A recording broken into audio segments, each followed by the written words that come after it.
We're getting deeper into the Greater Depression. And you'll recall, I call it the Greater Depression because it's going to be deeper, longer lasting, and different from the unpleasantness of 1929 to 1946. So that's the bad news, or part of the bad news. The good news is that we're entering a commodities bull market.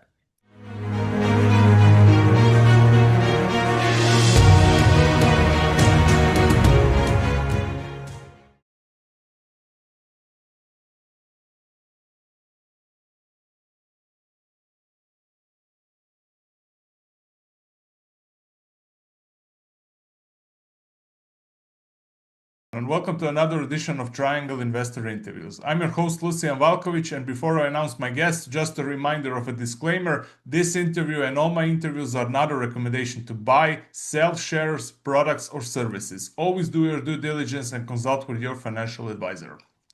And my guest today is Doug Casey, a writer, speculator, and founder of Casey Research, a familiar name in investing and investing related topics. Doug, thank you very much for joining me today. It's nice to be here, Lucian, but of course, here for me is in Buenos Aires today. Yeah, we before we hit the record button, we were discussing how beautiful it is to be in the warm areas of our planet. We agreed on that. Doug, let's start with it's a pretty big question. Where are we in the scale from 1 to 10 when it comes to the global economic problems and depth? Where are we now? Well, I guess it depends on what markets we're looking at. Uh, as far as the overall world economy is concerned, we're getting deeper into the Greater Depression. And you'll recall, I call it the Greater Depression because it's going to be deeper, longer lasting, and different from the unpleasantness of 1929 to 1946. So that's the bad news, or part of the bad news. The good news is that we're entering a commodities bull market. As you know, gold is 3,300 or so dollars an ounce. So that's been absolutely wonderful. But the gold stocks have not really moved. They're moving now, but not the way they have in the past. Uh, if gold stocks go like they have in the past, they'll go 10 to 1, which they've done 5 times over the last 50 years. So that's going to happen. Silver stocks, very bullish. Uranium stocks, very bullish. Commodities, they're all cheap. I'm very bullish. So that's some good news and bad news. Great. Doug, in your view, what are the most overlooked economic indicators that signal an impending crisis? Hmm. Well, I don't think that people pay enough attention to what these stupid central banks and governments are really doing. I mean, yes, everybody talks about government policy and central bank policy, but they don't acknowledge the fact that the institution of government itself is pure destructive. It's a vehicle for organized theft, and people that work, I shouldn't say work, are employed by governments and central banks are engaged in a criminal enterprise. So people treat the policies and the announcements of governments and central banks like they were worthwhile listening to. They're about as worthwhile listening to as listening to the pronouncements of your local mafia boss. So that's something that people don't analyze correctly or give the right moral credit to, I should say. Yeah, that's a good point. Doug, you've often spoken about the Greater Depression. What specific structural flaws in the global economy do you believe will make the downturn more severe than the past recessions, and how might that reshape social priorities? Well, the last depression was largely caused It has its seeds. The last depression has its seeds in the creation of central banks all around the world. In the case of the United States, the Federal Reserve was created in 1913, followed by World War I, which the central bank financed. Uh, and they kept expanding the money supply throughout the roaring 20s. That's why the 20s roared because of the extra money creation. Uh, it wound up with the collapse in 1929 to 1933. Uh, yes, I say that this is going to be worse because these central banks are much more powerful than they were back then. And there's much, much more debt on all levels than there was back then. That debt's going to have to be liquidated one way or another. And it's so large, it's going to be catastrophic in nature. And in addition to that, uh, governments and their taxes are much, much more onerous than they were back then. So I don't see any way of avoiding a real depression. Now we have to define a depression. The best general definition is a period of time when most people's standard of living goes down significantly. I think this is the case for middle class people all over the world at this point. But I think it's Yeah, going to get worse. yeah. I'm very sad about that. There are other definitions and aspects of a depression, but I like that one best. Yeah, definitely. Doug, many argue that inflation is a hidden tax on savers beyond precious metals. What unconventional strategies can individuals employ to preserve wealth in an era of persistent currency devaluation? It's a real problem, Lucian. And the reason it's a real problem is that the average guy who lives in a country, if he wants to get ahead, you have to produce more than you consume and save the difference. That's how you build capital and become wealthy. But when your currency is inflated, it becomes foolish to save it. Here in Argentina, where I am, this is why Argentines are poverty stricken because you can't save.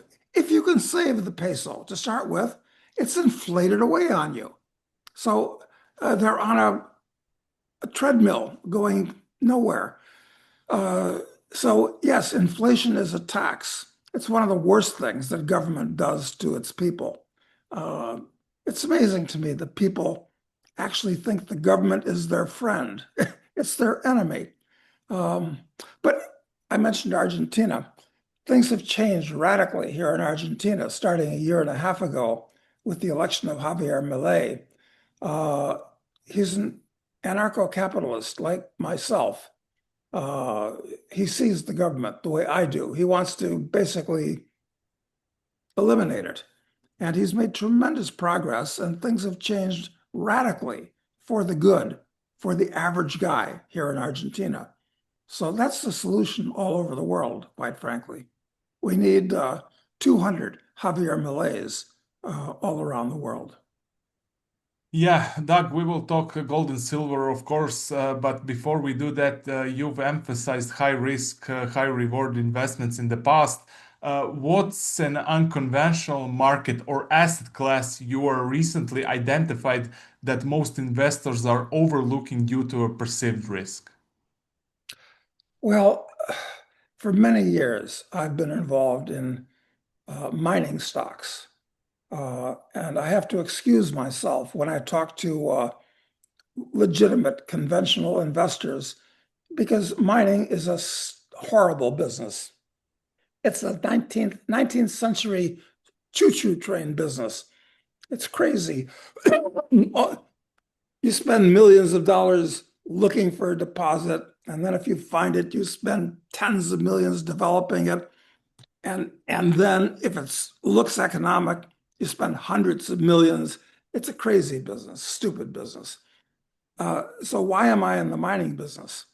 Because it's a very volatile business, and very few people are in it or care about it or look at it, which means that there are lots of anomalies and occasionally excellent bargains in it.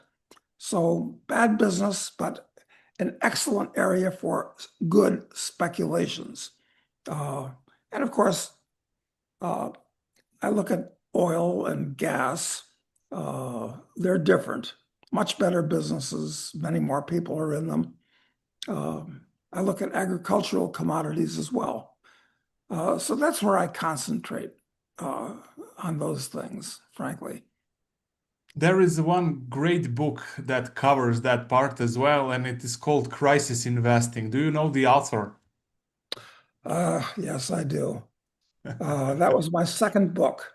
My first book was The International Man, How to Make the Most of Your Personal Freedom and Financial Opportunity Around the World. But crisis investing was a huge success back in those days. My timing for getting that book out was also quite good.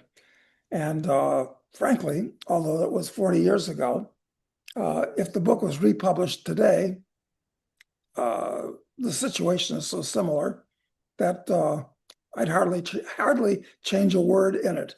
Yeah, yeah, agreed. Things are Yeah, cyclical. you discussed in that book, you discussed profiting from chaos back then. Yeah. What's the specific crisis you foresee on the horizon that could create a unique opportunities for those prepared to act decisively? Yeah. Well, crisis. Everybody knows that the Chinese symbol for crisis is a combination for the symbols for danger and opportunity. So I guess if you're looking for the opportunity, it helps to be aware of the danger or even look for the danger. Uh, the problem for most investors today is if they want to go into the stock market, and I'm talking about the US stock market mainly, is at all-time highs by any conventional measure, price earnings ratio, price to book value ratio, dividend yield. Uh, it's at about the most expensive level in history. And polls show that the average American is very bullish and invested in the stock market. That's not a good time to be in the stock market. That's one reason why I'm not in the stock market in general. Um, so I'm not looking for opportunities there, except on finding short sales, which interest me a lot. I like to find a company with bad management, even criminal management, that has promoted their stock to ridiculous levels, and shorting the stock can be a sure thing. Uh, so that's one thing that I look out for in addition to commodity speculations. Uh, Real estate. I own a lot of real estate, a number of places in the world. And I like real estate because it can't be inflated away. And it's a good place to sequester money so that it's illiquid and you can't spend it. At least it's an asset that you have. But generally speaking, I'm not crazy about real estate because in the Western world, anyway, it floats on a sea of debt. In the US, and well, most places in the West, Canada, Australia, New Zealand, a lot of places in Europe, you can't buy a house, you can't sell a house unless you can get a mortgage. And so the whole real estate market floats on a sea of debt. That makes it unstable. So I'm cautious about real estate too. But best opportunities, I think it's in small mining stocks today, frankly. I mean, this is something I've been involved in for 50 years, and sometimes they're the worst place in the world to be. Other times, the best place because they're extremely volatile, extremely. They're more volatile than biotech stocks. They're more volatile than computer or internet stocks. So right now, they're really cheap. Now is a great time to own mining stocks. That's my opinion. Yeah, Doug, gold. Let's hear your helicopter view on the gold market today. And what do you think Is there a room for another big jump in 2025 for gold? Yeah, well, look, uh, I regret to say that I've been buying gold. I'm old enough to have been buying gold for about 50 years. And I've consistently bought it and I use it as a savings vehicle. So that's treated me really well because from my first investment, it's gone up not quite 100 times. So that's better than saving dollars. Uh, but that's the problem too.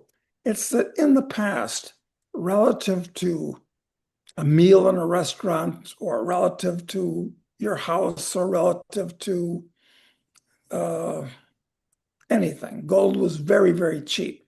But that's not true anymore. Now, at 3,300 or in that area, gold is reasonably priced relative to all those. It's not a bargain anymore. So I can't beat the drum for gold anymore as a good speculation from that point of view. However, because all of these governments are actually going crazy right before our eyes, and because at some point they're going to need to use something for international money, and they're not going to trust each other's fiat currencies. They're not going. Why should anybody trust the U.S. government and its dollar?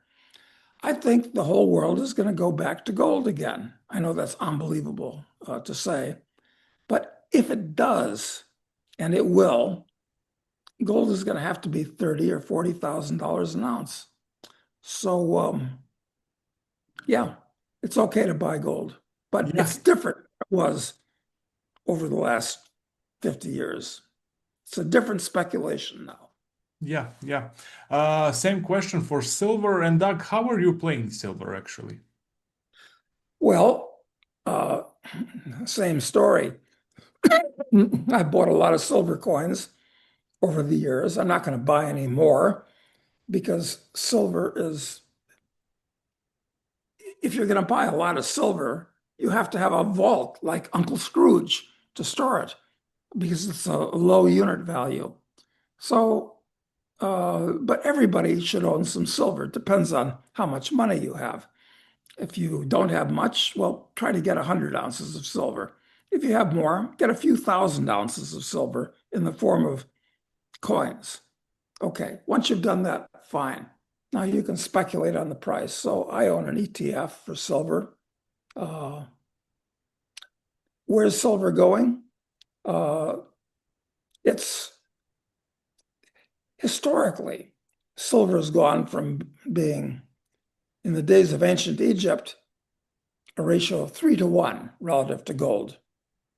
The days of Rome, 12 to 1.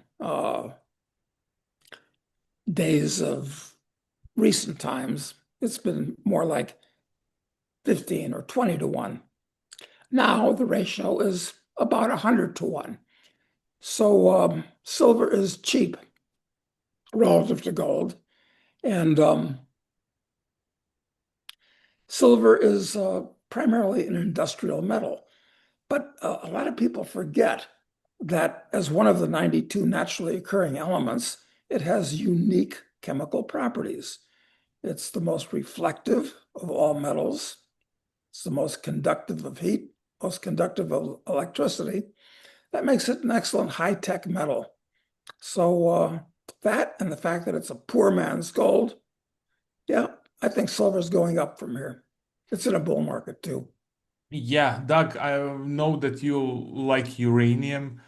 Same question. How do you see uranium going forward and how do you play it, of course? Do you hold any specific stocks? Yeah.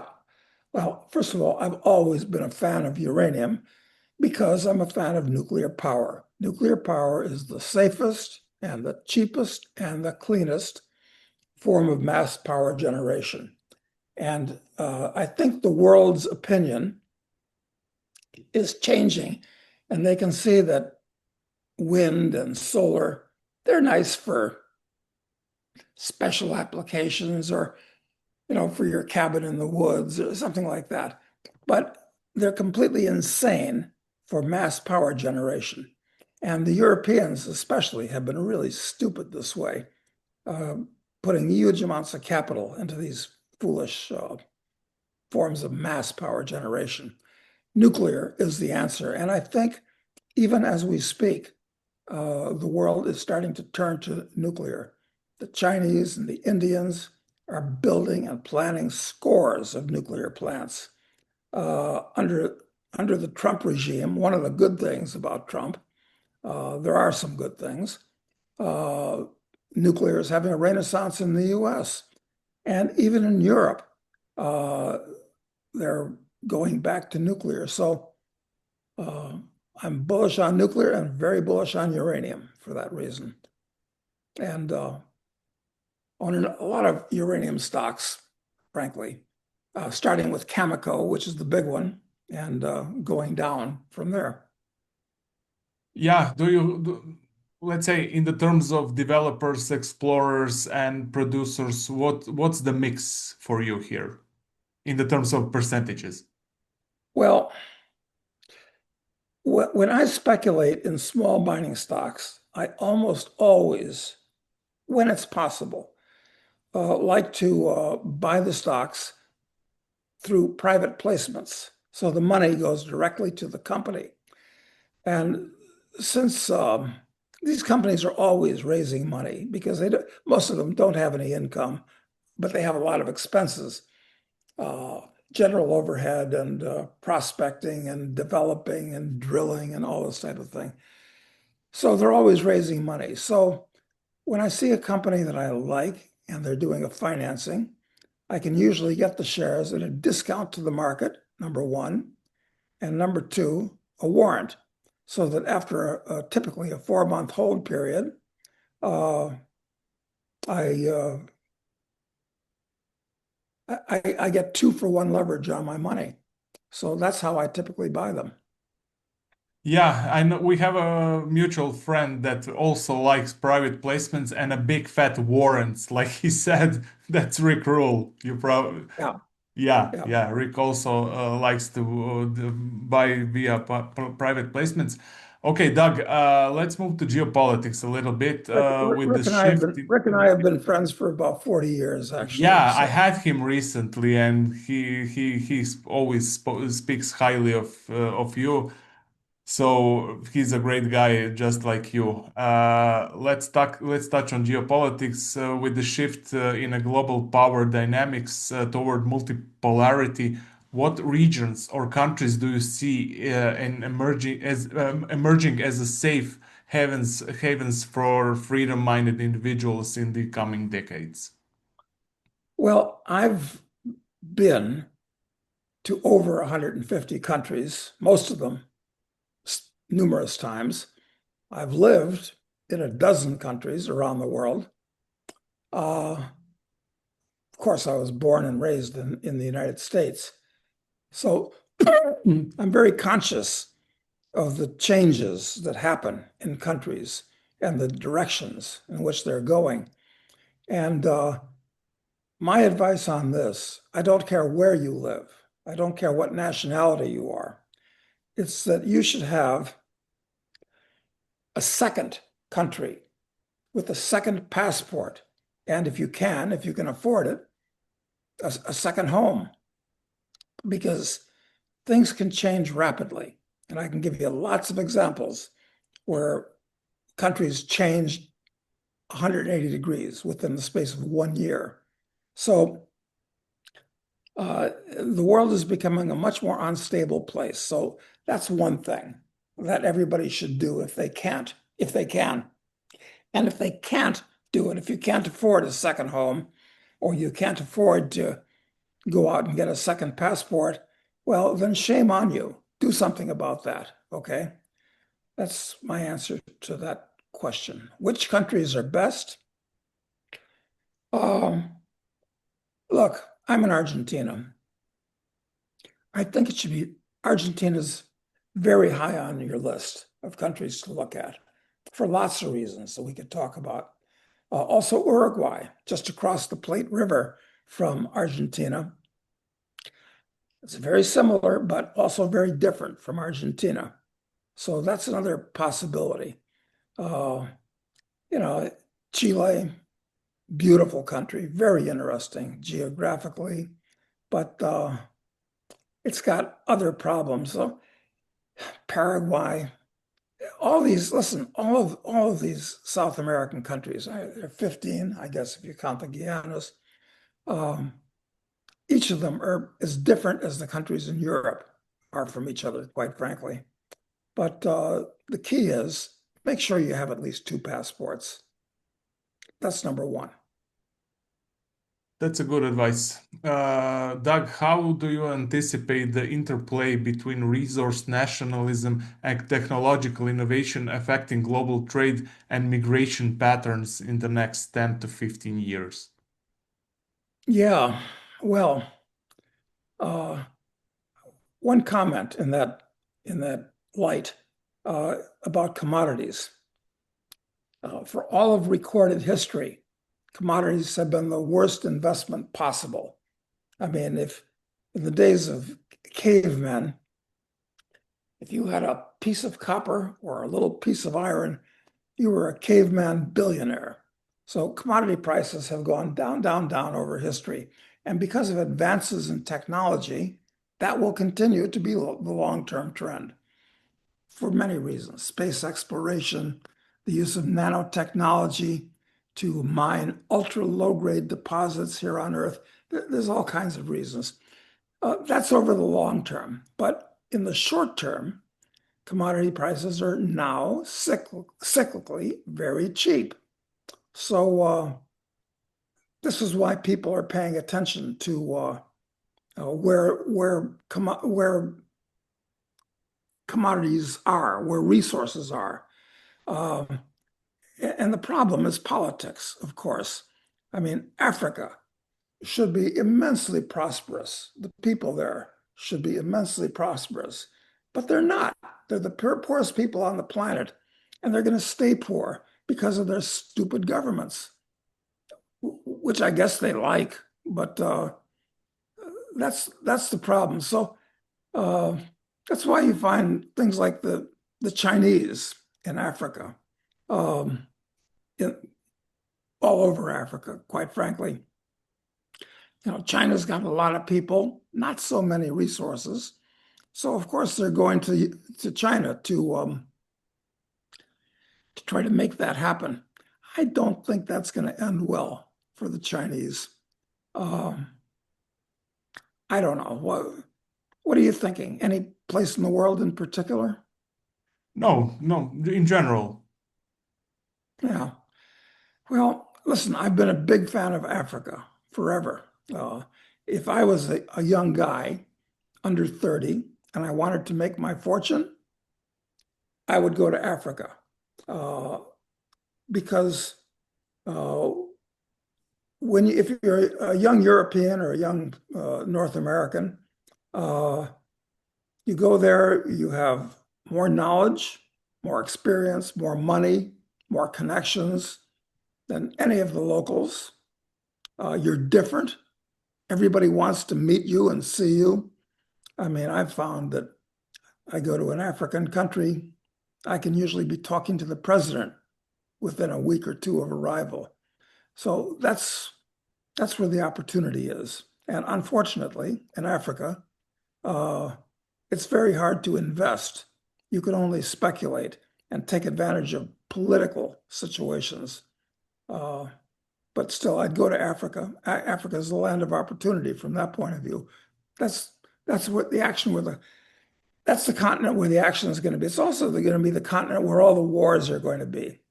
Uh, all these little African countries, none of them are real countries. They're all just artificial constructs with different tribes of different languages and religions. They're all going to fall apart and blow up. It's going to be a dangerous, chaotic place, but a lot of opportunity for a young guy that wants to take advantage of it. I don't know if that answers the question at all. It does. Africa. Africa. Yeah. Doug, as climate change narratives drive policy decisions, how do you distinguish between genuine environmental concerns and politicized agendas? And what's the best way for individuals to navigate the resulting economic disruptions? Well, I would not worry about the environment, number one. Uh, uh, Earth has experienced lots of catastrophic disasters over its 4.5 billion year history, and it'll experience more. So don't worry about what humans are doing to the Earth. Uh, that's a general philosophical statement. But secondarily, technology is improving at the rate of Moore's law, and it has been for 200 years since the start of the Industrial Revolution. And as technology gets better, things get more efficient and cleaner, and because it just makes economic sense, quite frankly. So all these environmental laws and regulations only serve to slow progress and reduce the standard of living of the average guy. I trust business to do things that are intelligent and profitable. I don't trust the state to make intelligent decisions at all. So that's the way I view uh, the environment and economics. Yeah, Doug, we didn't touch on AI. That will be my final question. Do you use AI in your everyday life, and how do you see the world with AI going forward? Well, I'm a technophile. I love technology. I love science, engineering, all these things. But as a practical matter, I personally don't like my computer. It dominates your computer. The computers dominate everybody's life, not just with your laptop working on the damn thing, but they rule the world. And what concerns me is that with AI, uh, the computers are actually turning into a life form, and they're still little babies, and they're going to get more powerful and more sophisticated, and they're going to know everything about everybody in every way, like the rise of Peter Thiel's Palantir Corporation. I mean, it's actually the equivalent of Skynet in the movie The Terminator. Totally. I mean, it's it's not a good thing. It's actually the Platonic ideal of fascism, where the state and corporations, this is the definition of fascism that people forget about. They think it has to do with black jackboots and the military. That's not, no. Fascism is an economic system. And as Mussolini defined, he said, it's the melding of the state and corporations, big corporations. That's what Palantir is about. And these are the people that have control of AI. So it's very dangerous. But on the bright side, uh, is that although the bad guys always get control of new technologies to start with, eventually these things filter down to the average guy. Perfect example of that is gunpowder. It used to be that it was just the rulers, the nobles that had it first. But then, 50 or 100 years later, the peasants could use it to shoot an armored knight off of his horse. Good thing. Same thing is going to happen with AI, I hope. I hope. But we're living in a new world. This is a whole new era of humanity. So it's a little bit unpredictable from that point of view. I mean, it could turn into a dystopia. And of course, we might have World War III yet. All these stupid European governments are actually trying to start a war with Russia, which is insane and pointless. Yeah, that was Doug Casey. Doug, thank you for coming to my show. Great chat as always, and I look forward to host you again. Thanks. And if anybody wants to, they can go to internationalman.com. We've got lots of good articles there, and it's free. And for that matter, my YouTube channel. And listen, Lucian, I wanted to promote my novels. I haven't done that on your show, I don't Please think. do. Please do. Uh, we're doing a series of 7 novels. Uh, the first 3 are done. They reform unjustly besmirched occupations as our hero, Charles Knight, advances through them. First as a speculator, where he gets into the mining business and gets involved in a bush war in Africa. Then he becomes a drug lord, and that's an interesting novel talking about all aspects of the drug business. And then he becomes an assassin, and then things get really radical after that. The next book is Terrorist, where I talk about terrorism as a method of warfare. So go on Amazon and you'll love those novels. They're actually quite good, if I do say so myself. Definitely, and we will leave the link in the description. Doug, once again, thank you very much. My pleasure, Lucian.